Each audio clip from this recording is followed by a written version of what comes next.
Satu, dua, tiga. Assalamualaikum warahmatullahi wabarakatuh.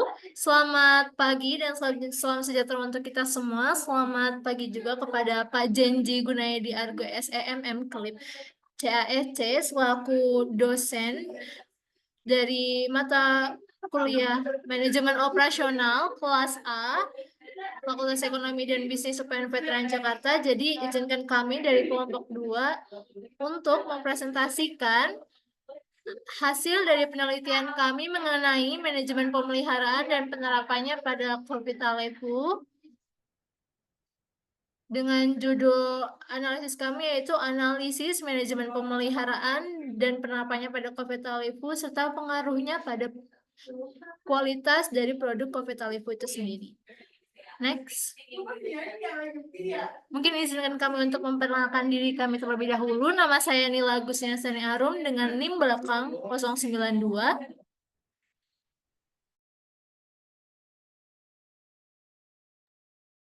Lalu rekan-rekan yang lainnya. Kemudian saya Cel Sintan Madani dengan NIM 086. Saya Wisam Haitina dengan NIM belakang 087. Dan saya Putri Suciati dengan NIM akhir 088. Oke, terima kasih. Next. Oke, jadi kita akan membahas terlebih dahulu terkait dengan pendahuluannya yang menjadi landasan kami dalam melakukan penelitian ini. Boleh next? Berikut latar belakang kami untuk melakukan penelitian, di mana di era bisnis modern yang kompleks dan dinamis ini, setiap perusahaan dituntut untuk terus beradaptasi dan mengoptimalkan operasionalnya. Nah, salah satu faktor penting yang perlu diperhatikan dalam melakukan operasional perusahaan ialah terkait bagaimana cara perusahaan tersebut menjaga fasilitas penunjang operasionalnya, yaitu berupa alat dan mesin yang digunakan untuk produksi. Hal ini sesuai dengan apa yang dikatakan oleh Pranowo dalam bukunya pada tahun 2019.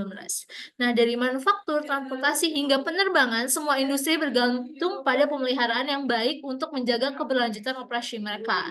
Penelitian juga menunjukkan bahwa kurangnya perhatian terhadap pemeliharaan dapat berdampak signifikan. Seperti contoh kasus perusahaan Ubin mengalami downtime ketika alat yang mereka gunakan untuk produksi itu rusak, sehingga downtime itu sebesar 26,17% dari waktu produksi yang dijadwalkan. Serta contoh perusahaan Blue Ayam yang menggunakan alat rusak malah menghasilkan produk dengan berkualitas buruk sehingga mereka didemo oleh warga sekitar. Nah, Kopitalevu sebagai salah satu bisnis di bidang kuliner juga sangat bergantung pada alat operasional seperti mesin kopi atau mesin espresso, lalu penggiling atau grinder, dan peralatan pendukung lainnya untuk menjaga kelancaran produksi dan kualitas produk seperti blender, ada pengocok untuk mocktail, juga ada microwave untuk produk-produk yang lainnya. Namun, seperti kebanyakan dari perusahaan lain, Kopitalevu juga menghadapi tantangan dalam menjaga alat-alat ini agar tetap dalam kondisi optimal, karena alat ini berperan penting dalam menjaga konsistensi rasa dan standar untuk menjadi keunggulan kompetitif di pasar kopi itu sendiri. Nah, penelitian ini bertujuan untuk menganalisis efektivitas manajemen pemeliharaan yang diterapkan Kopitalevu dalam mendukung kualitas produk mereka. Kami akan mengidentifikasi tantangan yang mereka hadapi dalam melakukan pemeliharaan dan mengeksplorasi solusi strategis untuk memastikan kelangsungan operasional mereka berjalan dengan baik. Next. Ada rumusan masalah dan tujuan dari penelitian kami, di mana kami akan membahas dan mengetahui terkait bagaimana sih konsep dasar manajemen operasional dan peran penting manajemen pemeliharaan terutama dalam Kopitalevu ini. Terus kita juga akan mengetahui pengaruh dan hubungan manajemen operasional terutama manajemen pemeliharaan terhadap kualitas dan produktivitas produksi di Kopitalevu. Kemudian kita juga akan mengevaluasi terkait bagaimana efektivitasnya manajemen pemeliharaan yang diterapkan dalam operasional Kopitalevu. Lalu kita juga mengidentifikasi tantangan dalam pelaksanaan pemeliharaan di Kopitalevu dan menyusun solusi untuk meningkatkan efisiensi pemeliharaan. Nah, penelitian ini bermanfaat bagi kami untuk memahami gimana sih penerapan lebih lanjut, bagaimana real time-nya kejadiannya dari teori-teori yang kita pelajari ini juga ini bisa menjadi landasan bagi perusahaan-perusahaan lain untuk sebagai benchmarking pemeliharaan mereka. Oke, next, terkait dengan tinjauan pustakanya.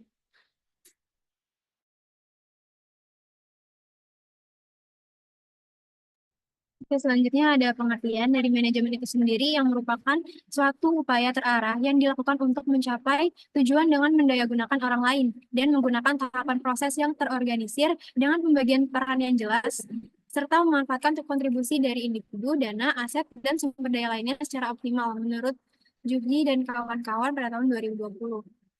Dan pengertian manajemen operasional itu sendiri merupakan pendekatan pengelolaan yang komprehensif dan optimal dalam mengatur tenaga kerja, peralatan, bahan baku, serta produk lainnya yang dapat diolah menjadi barang atau jasa yang layak untuk dijual.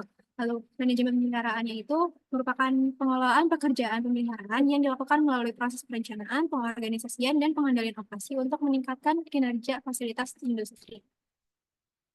Lalu apa sih sistem dan bentuk manajemen pemeliharaan? Nah, sistem pemeliharaan ini tuh dikelola untuk menjamin agar fasilitas produksi tetap berfungsi dan tercipta interaksinya efektif antara manusia dengan mesin dalam proses produksinya. Menurut Pranowo, pada tahun 2019, sistem pemeliharaan itu mencakup beberapa elemen seperti yang pertama fasilitas, terus material, uang, biaya pemeliharaannya, lalu ada metode, serta operator pemeliharaannya yang saling terkait dan berinteraksi dalam proses pemeliharaan di industri.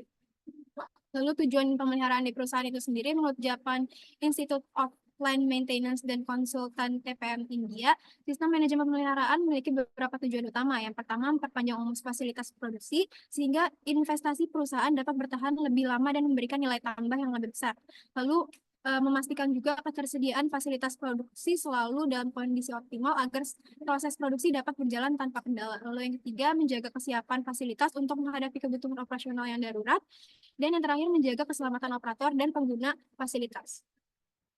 Lalu ada karakteristik pemeliharaannya. Yang pertama ada peralatan pemeliharaan, di mana menurut Aoyong dan kawan-kawan pada tahun 2014 mencakup penggunaan prosedur, metode, dan anggaran untuk menjaga kondisi optimal peralatan perusahaan serta kemampuan teknis dan peralatan pemeliharaan menjadi elemen pendukung dalam efisiensi waktu kerja serta akurasi hasil yang dicapai. Lalu ada suku cadang dan material menurut Chua dan kawan-kawan pada tahun 2018 pemeliharaan membutuhkan beberapa kategori suku cadang seperti komponen pengganti, pelumas, dan material lainnya. Lalu ada data pemeliharaan menurut Tri Yoko dan kawan-kawan pada tahun 2022 untuk membantu optimalisasi penggunaan sumber daya, perusahaan perlu memastikan bahwa peralatan serta proses bekerja secara efisien sesuai dengan data yang dimiliki. Lalu yang terakhir ada jadwal pemeliharaan menurut Basri dan kawan-kawan pada tahun 2017. Penjadwalan pekerjaan bertujuan untuk meminimalkan keterlambatan dan memaksimalkan pemanfaatan sumber daya seperti tenaga kerja, suku cadang, dan peralatan.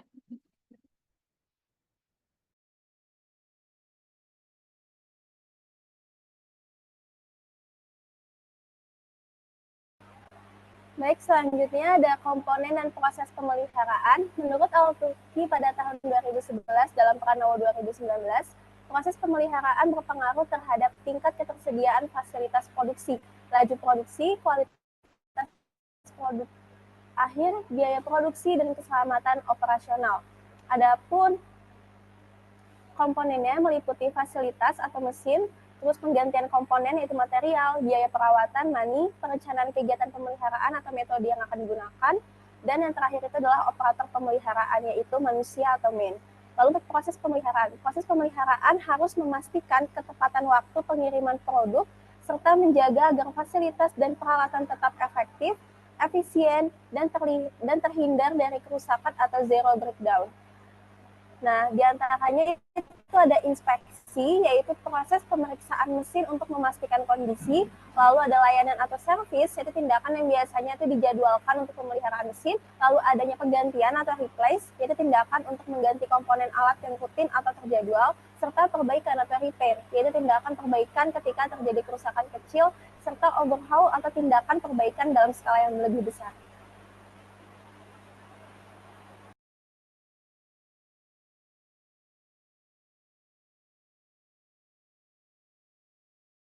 Selanjutnya, saya akan menjelaskan kategori dan jenis-jenis manajemen pemeliharaan. Jadi terdapat beberapa pemeliharaan yang umum diterapkan oleh perusahaan sesuai dengan waktu dan kondisinya menurut Matador 2020. Yang pertama itu ada preventive maintenance atau pemeliharaan ini biasanya berupa pengecekan rutin yang terjadwal melalui inspeksi pemeriksaan dan pembersihan berkala, serta pergantian suku cadang secara rutin Tujuannya itu untuk menjaga kinerja peralatan tetap optimal dan mengurangi resiko downtime. Kemudian yang kedua ada corrective maintenance atau pemeliharaan yang dilakukan setelah kerusakan terjadi. Jadi tujuan utamanya itu untuk mengidentifikasi penyebab kerusakan dan memperbaiki mesin agar dapat berfungsi kembali. Pemeliharaan jenis ini umumnya lebih mahal karena sering menyebabkan downtime tak terduga yang dapat mengganggu produktivitas. Kemudian ada predictive maintenance. Jadi ini tuh pemeliharaan yang bertujuan untuk mengantisipasi kegagalan dengan menganalisis tren perilaku mesin atau peralatan melalui analisis tren dapat diprediksi kapan komponen tertentu kemungkinan ini tuh mengalami kerusakan. Jenis pemeliharaan ini lebih difokuskan pada kondisi mesin. Next.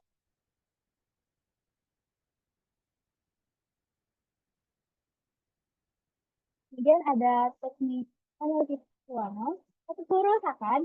Jadi ini tuh metode untuk menilai desain sistem dengan mengidentifikasi kegagalan potensial pada komponen, menganalisis dampaknya terhadap kendala sistem, dan memberikan rekomendasi perbaikan. Jadi ini tuh bertujuan mengurangi kemungkinan kegagalan melalui yang pertama itu mengidentifikasi jenis kegagalan pada komponen, peralatan, atau sistem. Yang kedua itu menilai dampak kegagalan terhadap sistem terkait. Dan yang terakhir itu memberikan rekomendasi untuk mengoptimalkan kinerja sistem. Kemudian ada analisis atau metode untuk mengidentifikasi dan mengevaluasi akar penyebab suatu masalah dengan tujuan mencegah terulangnya kerusakan. Jadi RSA ini membantu menjelaskan apa, bagaimana, dan mengapa masalah terjadi. Melalui identifikasi isu utama dan dampak negatif, pengumpulan data terkait kejadian, perincian urutan kejadian, dan identifikasi akar penyebab, analisis penyebab berdasarkan data, dan evaluasi penyebab dan dampaknya. Oke, kemudian berikut kerangka pemikiran yang menjadi acuan kami dalam penelitian ini, di mana objeknya capital level, lalu kita meneliti penerapan manajemen pemeliharaannya dari segi preventif, korektif, dan predictive maintenance, lalu pengaruhnya terhadap operasional perusahaan, serta kita mengidentifikasi analisis kerusakan, yaitu tantangan kerusakan apa saja yang mereka dapatkan melalui FIMEA dan RCA, dan kita lakukan evaluasinya. Next. Berikut metode penelitian yang kami gunakan. Baik, pada bab 3 metode penelitian, adapun jenis penelitian yang kami lakukan terhadap capital level itu merupakan jenis penelitian primer, di mana menurut admin LP2M pada tahun 2022, penelitian primer merupakan metode perhimpunan data secara langsung oleh peneliti dan tidak terpaku pada data yang diperoleh dari penelitian sebelumnya. Data yang dikumpulkan dalam penelitian ini didapatkan peneliti dari sumber utama atau narasumber melalui wawancara langsung dengan pihak capital level. Wawancara dilakukan dengan mengajukan terkait manajemen pemeliharaan di capital level.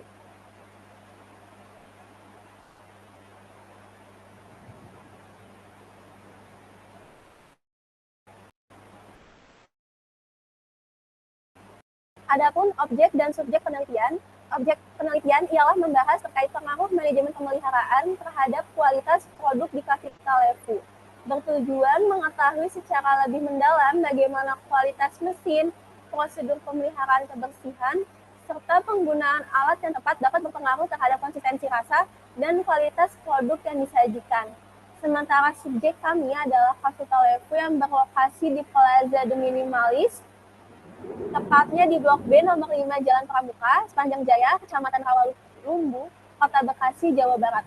Lokasi yang mudah dijangkau, keterbukaan dan keramahan staf ataupun owner menjadikan capital level sebagai tempat yang menarik untuk diteliti.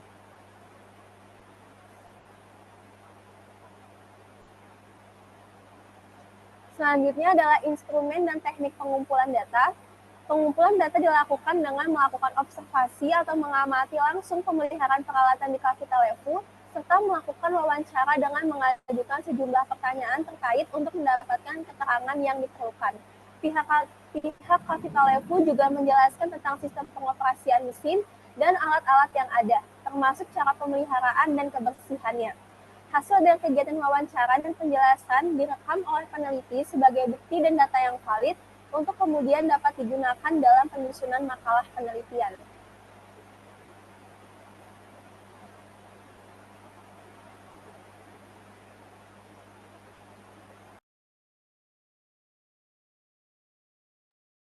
Selanjutnya, kasih layout dan Selanjutnya ada teknik analisis data. Menurut Bob Anthony 2021 menyebut bahwa FMEA merupakan metode sistematis dan terstruktur yang digunakan untuk menganalisis dan mengidentifikasi dampak kegagalan pada sistem atau proses, sekaligus mengevaluasi serta mengurangi kemungkinan terjadinya kegagalan. Adapun root cause analysis adalah metode yang bertujuan mengidentifikasi akar penyebab masalah yang tidak dikehendaki dengan berfokus pada pemahaman berbagai faktor utama penyebab masalah, tidak hanya menangani gejala atau dampak yang tampak. Ini merupakan menurut Yonas dan Yonas 2023. Nah, FMEA dan root cause analysis ini kami gunakan untuk menganalisis berbagai risiko kegagalan. Untuk FMEA ini diterapkan untuk menganalisis risiko kegagalan yang mungkin terjadi pada mesin dan alat-alat yang digunakan dalam operasional Capital-Evu. Langkah-langkah dari FMEA ini meliputi identifikasi potensi kegagalan, menilai dampak kegagalan terhadap kualitas produk, menentukan RPN dan memprioritaskan nilai RPN, dan memprioritaskan nilai RPN yang tinggi untuk segera diatasi. Nah, FMEA ini melibatkan 3 faktor, yaitu keparahan atau S, frekuensi atau O, dan deteksi atau D. Nah, nanti dari setiap faktor ini akan kita kalikan untuk memperoleh risk priority number atau RPN. Nah, adapun root cause analysis ini digunakan untuk menemukan akar penyebab dari masalah yang telah diidentifikasi melalui FMEA. Diterapkan pada kasus spesifik seperti penurunan kualitas minuman akibat pemeliharaan mesin yang kurang terjaga, dengan menggali penyebab utama seperti kurangnya jadwal pemeliharaan rutin atau prosedur pembersihan yang kurang sesuai.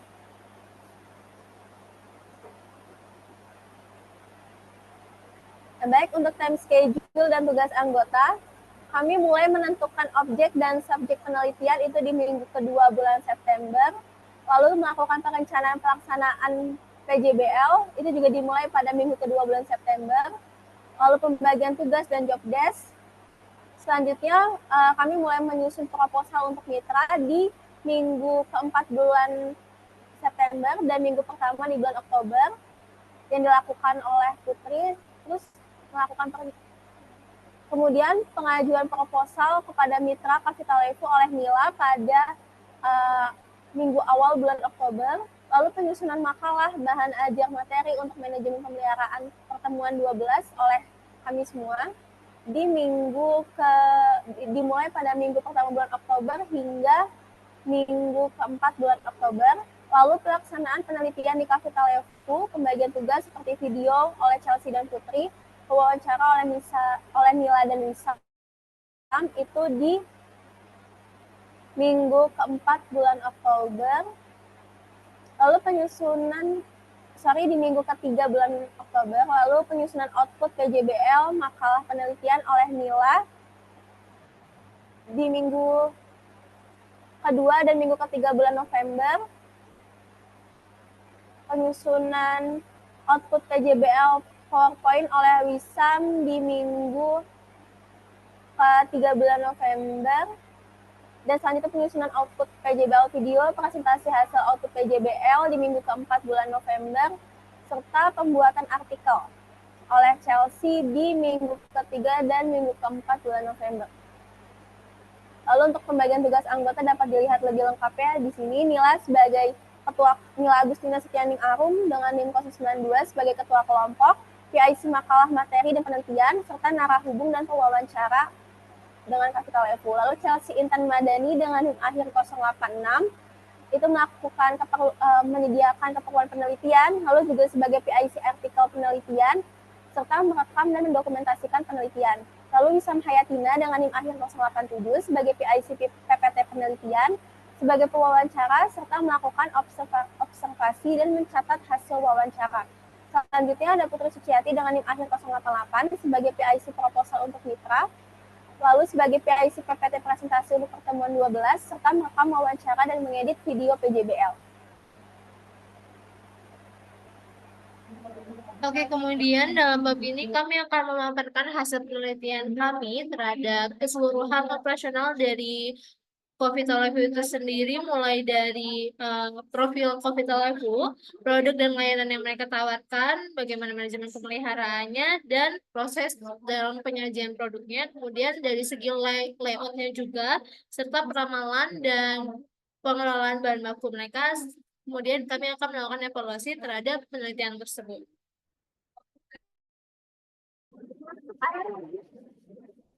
Jadi masuk ke profil Coffee-to-Life ini itu merupakan suatu bisnis yang bergerak di bidang minuman yang berbahan dasar kopi. Coffee-to-Life ini mengusung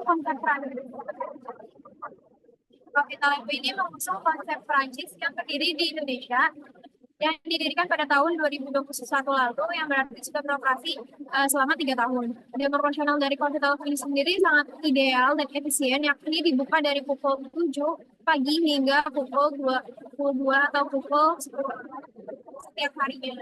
Kedai kopi ini memiliki total 8 karyawan yang terdiri dari 5 barista dan 1 orang yang mengelola bagian keuangan. Coffee-to-Life ini didirikan dengan menghadirkan kesan atau ambience langsung terkait Prancis, dimulai dari menu, pembawaan bahasa, hingga budaya. Coffee-to-Life juga didesain sedemikian rupa agar pelanggan dapat merasakan pengalaman penuh tentang Prancis. Dan menurut data International Coffee Organization pada tahun 2021 lalu, Indonesia tercatat sebagai negara dengan konsumsi kopi terbesar kelima di dunia dengan jumlah mencapai 5 juta kantong berukuran 60 kg. Dan menurut Badan Statistik Indonesia, produksi kopi pada tahun 2019 sampai 2021 cenderung meningkat, di mana pada tahun 2021 produksi kopi naik menjadi 786,19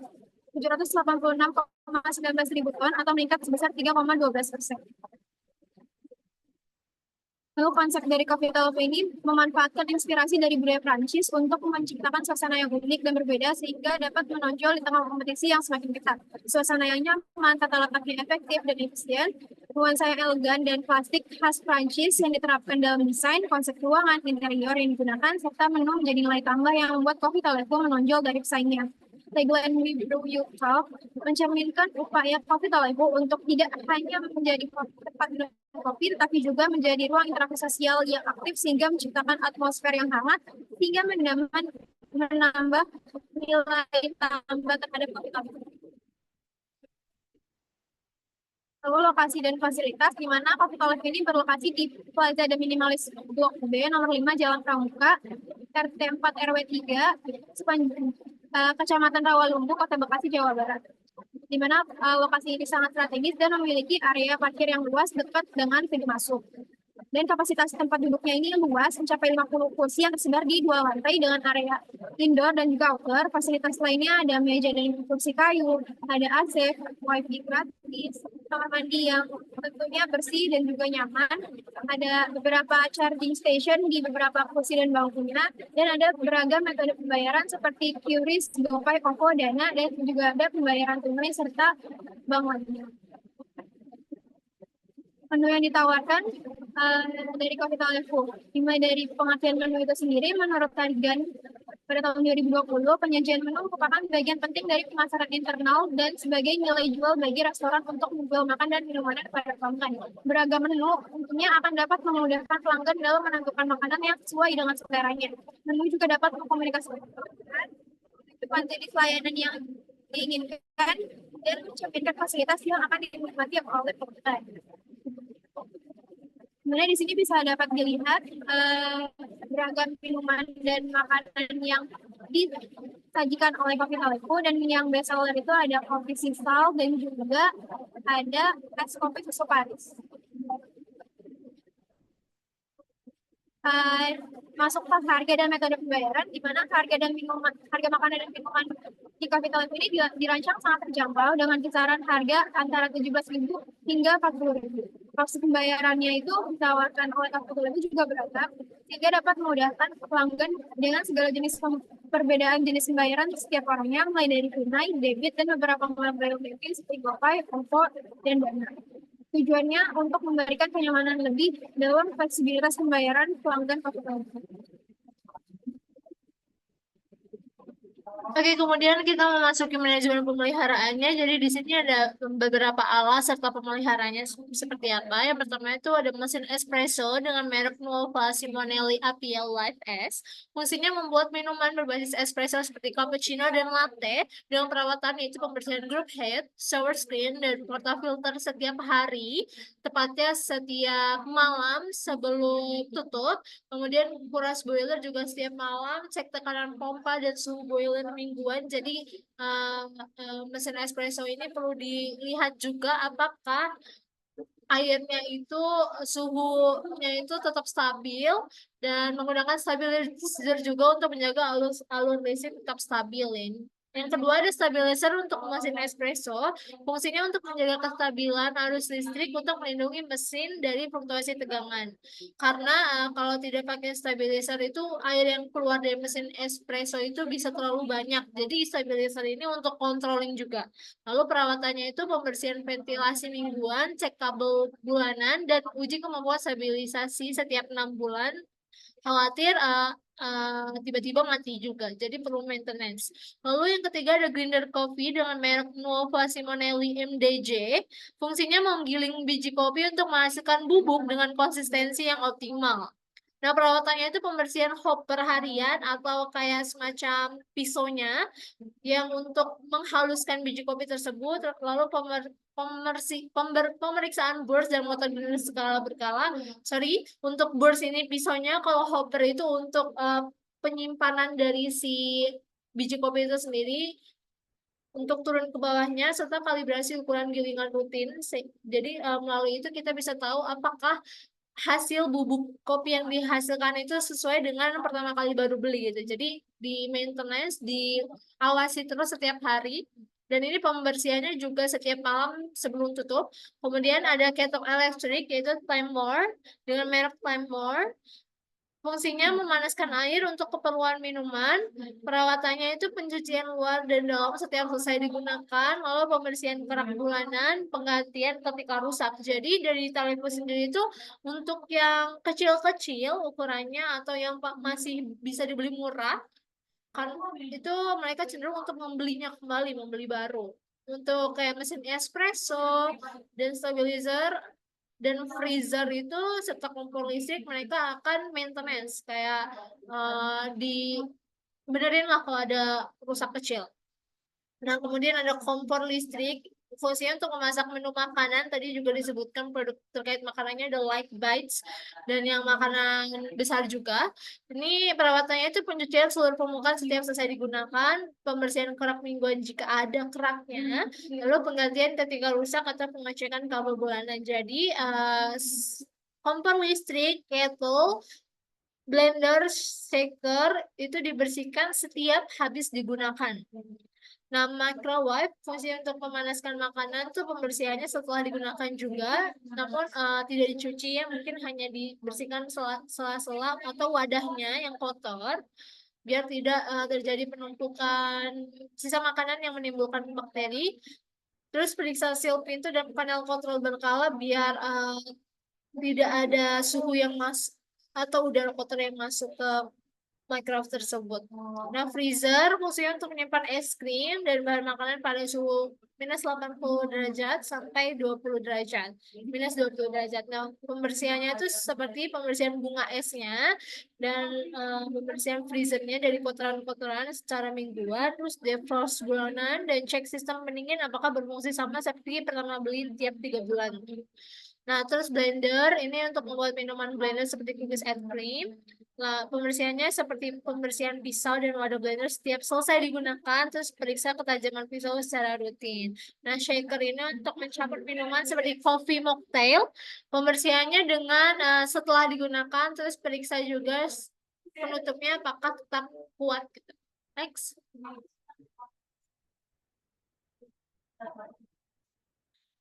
Next, kita setelah mengetahui alatnya, kita mengetahui SDM dan regulasinya. Gimana sih Capital Level mempersiapkan baristanya untuk membersihkan itu semua. Jadi Capital Level memiliki 5 barista dan mereka bertanggung jawab untuk memeliharanya. semua barista itu sudah mengikuti pelatihan selama 3 bulan untuk pengoperasian alat, pemeliharaan dasar, terus gimana sih cara barista itu memastikan kualitas produk tetap konsisten. Ada 2 pemeliharaan yang dilakukan oleh barista. Yang pertama tuh secara harian, membersihkan group head, mesin espresso, hopper grinder, serta peralatan dapur seperti kettle dan kompor setelah shift. Jadi setiap malam itu sebelum mereka tutup dibersihkan dulu mesin espressonya, dipastikan tidak ada debu atau sisa makanan di setiap alat mereka. Lalu pengecekan rutin, terus secara mingguan barista memeriksa tekanan air, kebersihan brew grinder, dan kondisi alat untuk mencegah kerusakan. Next. Ini kita ada secara jenisnya. Yang pertama tuh preventive maintenance. Jadi fokus sama Capital Lepo itu pemeliharaan preventif, yaitu dengan pembersihan mesin espresso dan grinder 2 kali sehari sebelum buka dan setelah tutup untuk menjaga kualitas kopi dan mencegah kerusakan alat. Lalu corrective maintenance dilakukan saat ada kerusakan teknis dengan menghubungi teknis yang menyimpan spare parts. Nah, masalah yang mereka temukan untuk dibetuli oleh para teknisi itu mereka catat di buku manual untuk acuan mereka untuk selanjutnya. Lalu predictive maintenance dilakukan setiap 3-6 bulan meliputi servis dan descaling untuk menjaga performa mesin espresso dan grinder. Terutama mesin espressonya itu mereka hanya cuma 1, jadi kemungkinan mereka akan memanggil maintenance apabila terjadi kerusakan sedikit pun. Kalau grinder itu mereka ada 3, cuman yang digunakan sekarang itu yang mereknya Simonelli. Nah, next. Jadi manajemen pemeliharaan mereka cenderung efektif, dan ini kita juga analisis nih tantangan apa aja masalah yang akan mereka dapati menurut Vimea. Jadi S itu untuk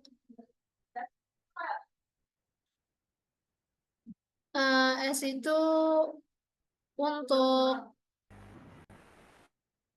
jadi untuk S di sini itu tingkat keparahannya, lalu O di sini itu frekuensinya, lalu D itu deteksinya. Jadi untuk S itu dampaknya, seberapa sering mereka akan menemukan masalah ini, dan D-nya seberapa mudah untuk dideteksi. Dan akan diberikan skor dari 1 sampai 10 dengan tanda bahwa paling kecil itu yang paling mudah, yang paling besar itu yang paling parah. Lalu RP-nya adalah totalnya. Nah, yang pertama ini ada tekanan air tidak stabil, bahwa ini tuh mengakibatkan aerasi kopi yang buruk. Jadi tekanan air tidak stabil tuh bisa yang keluar dari mesin espresso itu terlalu banyak. Dan untuk keparahannya itu 7, lalu frekuensinya 3, dan untuk deteksinya 4. Itu sulit, kecuali kita biasanya langsung dihadapkan dengan wah tiba-tiba nih air yang keluar tuh terlalu banyak. Jadi tidak bisa dideteksi dulu nih, kecuali dari stabilizernya udah ketahuan kalau stabilizernya itu error. RPM totalnya 84.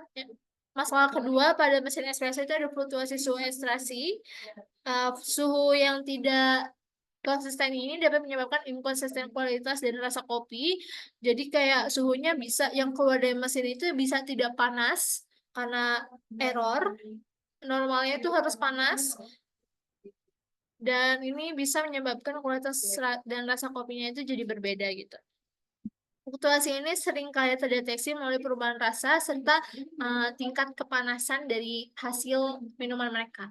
Dengan keparahannya itu 6 dan frekuensinya 4, kemudian deteksinya 5, total 120. Nah, masalah terakhir yaitu penyumbatan pada saluran air atau group head, di mana terdapat penumpukan kopi atau minyak pada saluran air atau group head dapat menghambat aliran air keluar. Dan ini akan mempengaruhi rasa kopi juga, jadi kelihatannya tuh kayak yang keluar sedikit, kuantitas kopinya juga jadi lebih sedikit. Nah, ini keparahannya 8, frekuensinya 7, karena kerap kali akan dialami oleh setiap coffee shop, bukan hanya Capital Lepo aja. Lalu deteksinya itu 6 karena terlihat juga. Apalagi kalau misalkan nggak rutin untuk dibersihkan si group headnya. Next. ada potensi kerusakan pada mesin grinder. Yang pertama inkonsistensi ukuran grinding, di mana ukuran gilingan atau bubuknya itu tidak kadang besar, kadang kecil, kadang bubuk banget. Itu tuh sering kali didapatkan. Makanya untuk keparahannya itu 7, frekuensinya 4, dan deteksinya mudah sekali 6 dengan RPN 168. Lalu masalah kedua itu distribusi kopi grains tidak merata. Jadi ekstraksinya itu tidak konsisten karena grinder tidak dibersihkan secara rutin. Jadi masalah 1 dan 2 ini dapat dideteksi dengan visual. Jadi barista tuh bisa melihat sendiri kondisi dari bubuk kopinya, karena hal ini terjadi karena mereka tidak membersihkannya secara rutin. Nah, untuk masalah kedua ini S-nya 6, O-nya 5, D-nya 6 dengan RPN 180. Lalu yang ketiga potensi static build up. Static build up ini terjadi ketika bubuk kopi yang baru digiling menempel pada dinding grinder atau wadah. Nah, ini mengganggu distribusi bubuk kopi jadi kayak tersumbat juga. Masalah ini lebih sering terjadi di lingkungan kering dan dapat terdeteksi dengan melihat kopinya. Saat wawancara, di baristanya berbicara bahwa mereka harus memastikan ruangan mereka itu tidak terlalu kering dan juga tidak terlalu lembab, karena itu sangat berpengaruh juga kepada si mesin mereka. Apalagi biji kopi ini sangat sensitif terhadap suhu, jadi makanya benar-benar dijaga banget. Untuk S-nya itu keparahannya 4, O-nya 6, dan deteksinya 7, 168. Next. Ini pemeringkatan dari semua masalahnya serta solusi yang kami berikan. Jadi ini rekomendasi kami, Level harus menyelesaikan masalah dari tekanan air tidak stabil terlebih dahulu, terus fluktuasi suhu traksi, sampai terakhirnya itu penyumbatan pada saluran air atau grup head. Next.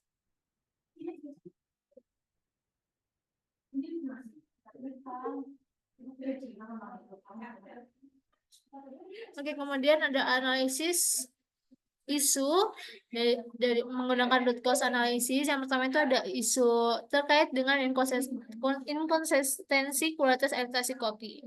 Nah, kayak objektif dari isu ini adalah bagaimana Coffee dapat mengatasi inkonsistensi kualitas ekstraksi kopi dalam meningkatkan customer loyalty and satisfaction. Nah, kami menganalisis ada 3 sub isu. Yang pertama dari ketidakstabilan performa mesin espresso dengan root cause-nya itu fluktuasi tekanan air, variasi suhu boiler, dan crack scaling pada sistem. Hal ini terjadi karena fluktuasi tekanan air itu berarti stabilizernya ada yang error, sehingga tekanan air dari mesin espresso ini tidak terkontrol dan keluarnya itu terlalu banyak. Terus variasi suhu boiler juga berarti suhu dari si mesin espresso ini tidak terkontrol juga, membuat minuman yang dihasilkan itu dingin misalkan atau tidak terlalu panas. Dan crack scaling pada sistem itu artinya banyak sisa-sisa biji kopi atau bubuk yang berada di mesin espresso yang tidak dibersihkan secara rutin. Root cause-nya itu karena tidak dibersihkan, terus variabilitas hasil grinding, inkonsistensi setting grinder, dan pengaruh suhu dan kelembapan, serta keausan pada burst grinder. Ini keausan kayak kerusakan kecil pada pisau-pisau di grinder. Lalu sistem maintenance belum optimal, jadi pendataan masih manual dan tidak struktur. Jadi mereka setiap shift itu mencatat kualitas dari setiap alat tuh pakai buku kecil notes untuk setiap baristanya, dan hal itu tidak efektif karena tidak tersampaikan dengan baik ke owner selaku pemilik kafe ini sendiri. Lalu mereka juga ketergantungan pada teknisi eksternal karena mereka si barista hanya mengetahui pemeliharaan secara dasar aja. Jadi mereka belum tahu nih apabila terjadi kerusakan besar sehingga menyebabkan stuck atau berhentinya operasional. Kebetulan hal itu juga tidak pernah terjadi, cuman untuk dimitigasinya mereka ada teknisi eksternalnya atau tukang benerinya gitu. Lalu SOP maintenance yang belum terstandarisasi, jadi mereka belum ada SOP yang benar-benar ada bookletnya gitu. Mereka hanya training dan pemeliharaan cara dasar. Paling untuk kalau misalkan listriknya mati, mereka hanya melayani produk-produk yang tidak menggunakan listrik aja gitu. Nah, solusi untuk isu ini mengimplementasikan SOP yang terstruktur seperti kalibrasi rutin. Jadi, si preventif pemeliharaan tadi itu dijadwalin. Terus mengumpulkan feedback pelanggan secara rutin juga. Jadi mereka untuk feedbacknya itu harus misalkan dengan kuesioner, lalu memastikan semua barista memahami maintenance dari kerusakan ringan hingga besar. Next, untuk isu yang kedua,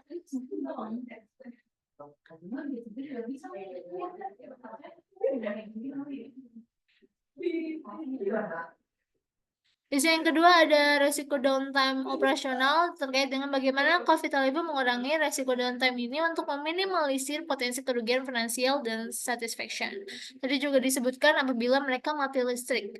Nah, karena itu ada 3 sub-isu nih, keterbatasan sistem preventif, belum ada sistem early warning, checklist maintenance masih manual, kurang antisipasi terhadap potensi kerusakan. Jadi mereka karena masih baru juga, coffee shopnya itu 3 tahun, mereka belum ada persiapan untuk menghadapi kerusakan-kerusakan besar seperti itu. Lalu respon perbaikan juga lambat.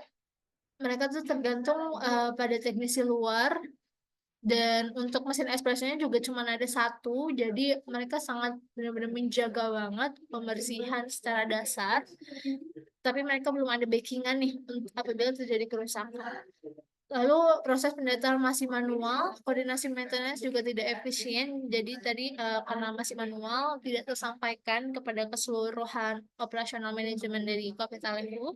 Lalu knowledge management belum optimal juga, di mana transfer knowledge antar staff terbatas, terus data untuk perbaikan tidak lengkap, serta training yang tidak berkelanjutan. Jadi perlu evaluasi. Nah, solusinya itu menggunakan Microsoft Excel dalam mencatat kondisi, menyusun jadwal untuk perawatan, dan juga lainnya. Terus membuat panduan langkah untuk perbaikan setiap alatnya, lalu memberikan pelatihan teknis untuk tim internal agar mampu menangani perawatan. Next, isu 3. Terkait dengan bagaimana Coffee-Talibу mentransformasi efisiensi operasional untuk optimalisasi sumber daya. Ada 3 sub-isu, yaitu pemborosan sumber daya, produktivitas terbatas, dan kontrol kualitas tidak konsisten. Dengan root cause-nya, copy paste dari trial error, waktu setup yang lama, penggunaan listrik yang tidak efisien, waktu tunggu saat kalibrasi alat, proses cleaning yang membutuhkan waktu lama, flow kerja yang tidak efisien, variasi skill operator, standar kualitas yang tidak terukur dengan jelas, dan SOP monitoring yang manual. Jadi, perlu dilakukan evaluasi terhadap training mereka karena terlalu banyak coffee waste yang mereka buang saat training, dan juga mereka barista-baristanya perlu waktu setup yang lama untuk mesin-mesin dan alat-alatnya. Jadi perlu dievaluasi juga SOP-nya, terus penggunaan listrik yang tidak efisien, terus proses cleaningnya juga harus dirinciin lagi nih berapa menit sih mereka harus membersihkan, dan pembersihan pada alat dan sudut mana aja yang harus dibersihkan gitu. Nah, solusinya itu oh ya, mereka juga untuk ruangannya mungkin nanti akan dibahas di layout. Jadi mereka tuh cukup sempit untuk mobilisasi kayak perpindahan baristanya. Jadi mungkin bisa ditata ulang untuk area kerjanya, terus memasang perangkat pintar seperti meteran digital untuk memantau penggunaan energi dan air ini untuk seperti stabilizer, terus mengadakan audit bulanan untuk evaluasi penerapan proses LEAN di setiap area kerja. Next. Oke. Selanjutnya, aku mau jelasin proses penyajian dan pengalaman dari pelanggan. Jadi proses penyajian itu pertama itu konsumen masuk dan barista itu menerima pesanan di meja kasir. Kemudian yang kedua itu penggilingan kopi sesuai pesanan konsumen, terus penyediaan kopi, dan yang keempat itu finishing kayak tambahin latte art atau topping lainnya. Yang terakhir itu pengantaran ke meja konsumen. Kalau untuk pengalaman pelanggan itu, mereka yang utamanya itu melakukan interaksi langsung. Jadi, Coffee-Talibу itu menonjolkan interaksi langsung antara barista dan pelanggan sebagai hal utama untuk menciptakan suasana intim dan ramah sesuai tagline-nya, "We Brew With Love." Kemudian yang kedua itu ada rating tinggi. Jadi, Coffee-Talibu itu mendapatkan skor 4,9 dari semua keseluruhan di Google Maps. Suasananya juga nyaman, jadi fasilitas indoor itu ber-AC, dan outdoornya untuk merokok, dan toiletnya bersih. Kemudian kopinya itu berkualitas, dipuji sebagai salah satu kopi terbaik di Bekasi dengan menu khas Prancis, seperti Cafe Au Lait dan Lapintus.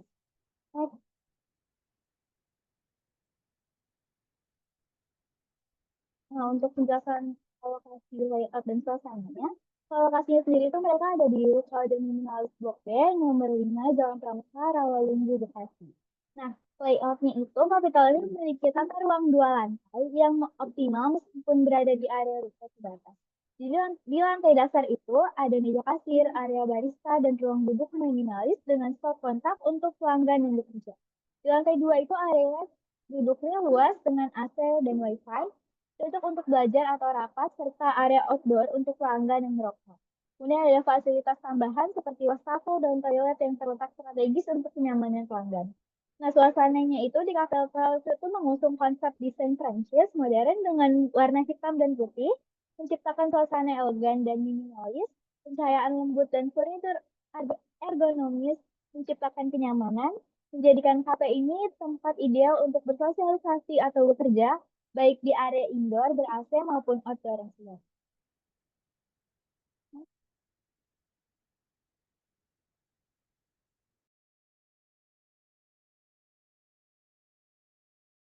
Ini layout dari kafe itu. Boleh next?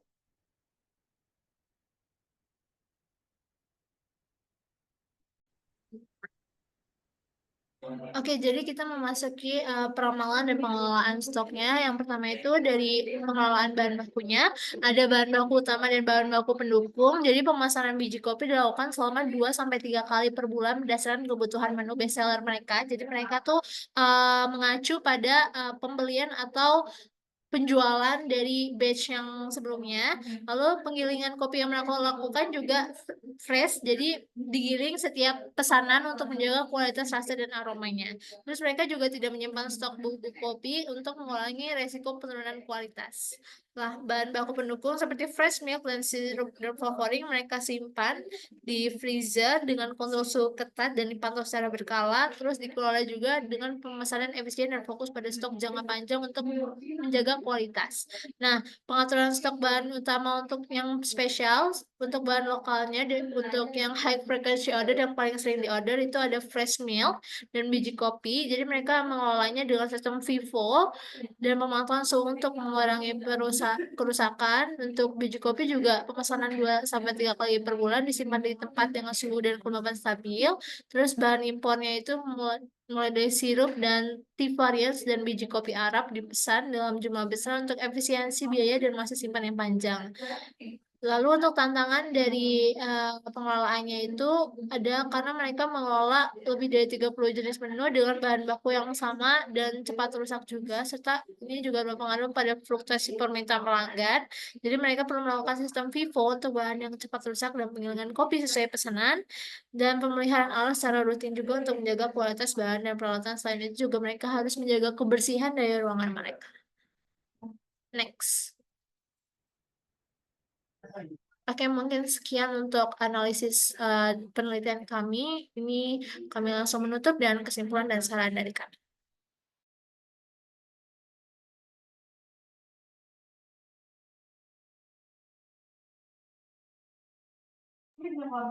Oke, jadi COVID setelah berhasil menjaga kualitas operasional melalui manajemen pemeliharaan yang terstruktur, pemeliharaan preventif, korektif, dan periodik pada alat utama seperti mesin espresso dan grinder, pemeliharaan harian seperti pembersihan group head dan break fusing mesin espresso terbukti menjaga konsistensi rasa kopi mereka. Terus efisiensi operasional juga tercapai dengan pengelolaan stok bahan baku berbasis FIFO. Mereka juga mengutamakan bahan segar dan minimalisir pemborosan meskipun tantangan fluktuasi permintaan dan alur kerja masih perlu dioptimalkan. Dalam pelayanan pelanggan, Coffee Telephone menciptakan pengalaman yang memuaskan dengan interaksi hangat dan desain interior yang nyaman, sehingga dapat memperkuat loyalitas pelanggan. Meskipun telah efektif dalam menjaga kualitas dan efisiensi, mereka memiliki perbaikan pada adopsi teknologi monitoring digital dan peningkatan pelatihan teknis internal untuk memperkuat daya saing di pasar yang kompetitif, terutama dalam konteks pemeliharaan alat mereka. Sehingga saran yang kami berikan kepada Coffee adalah Coffee dapat mengadopsi sistem monitoring digital. Mereka juga dapat melakukan pendataan secara digital itu melalui Microsoft Excel dan memperluas pemeliharaan berkala pada alat pendukung lainnya. Mereka juga dapat melakukan optimalisasi alur kerja, penataan ruang kerja kembali, dan loyalitas digital, pengumpulan feedback pelanggan melalui kuesioner. Next. Berikut adalah daftar pusaka yang kami gunakan dalam menyusun penelitian ini. Next. Oke, next lagi. Dan berikut adalah dokumentasi penelitian kami. Next. Ini video penelitian mungkin nanti Bapak bisa akses dan teman-teman lainnya. Next. Oke, next. Mungkin sekian dari kami. Mohon maaf apabila ada salah kata dan salah perilaku. Kami dari kelompok 2 izin pamit. Terima kasih. Wassalamualaikum warahmatullahi wabarakatuh.